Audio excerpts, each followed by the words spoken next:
греша, че гледат на изкуството като далтонисти пъстрото. Защо тогава имам чувството, че само с микрофона ме разбират? Ако греша, че гледат на изкуството като далтонисти пъстрото, защо тогава имам чувството, че само с микрофона ме разбират? Няма време от идеи, повече оферти и от eBay. Ако можеш по-добре и аз ще свия, а пак ти пей. Бате по-добре не дей, скоростта ми ти тича като закон на Фарадей. Флоу електромагнетичен кича, обичам да ти приличам, там се различаваме. Помни, че не ти чета, а пиша без да се познаваме.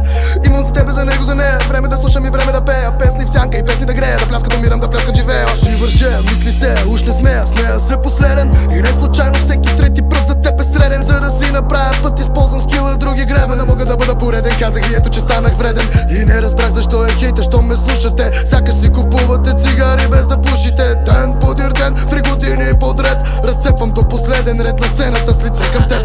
Ако греша, че гледат на изкуството като далтонисти пъстрото, защо тогава имам чувството, че само с микрофона ме разбират? Ако греша, че гледат на изкуството като далтонисти пъстрото, защо тогава имам чувството, че само с микрофона ме разбират? Искаш нещо да се случи, а все седиш. А после аз съм песимист, излез и виж нещата колко са прости, виждат се с просто око. А ние си ги усложняваме доста и то. А планът ти за утре, ако пропадне, попадне, живота ти ще се разпадне, пръскан се отятне.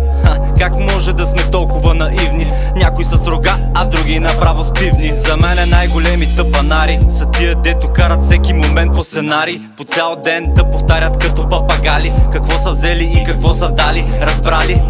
Отвратих се и от тях и от всях, каквото ми е нужно и остана само прах.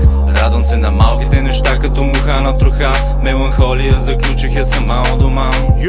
Ако греша, че гледат на изкуството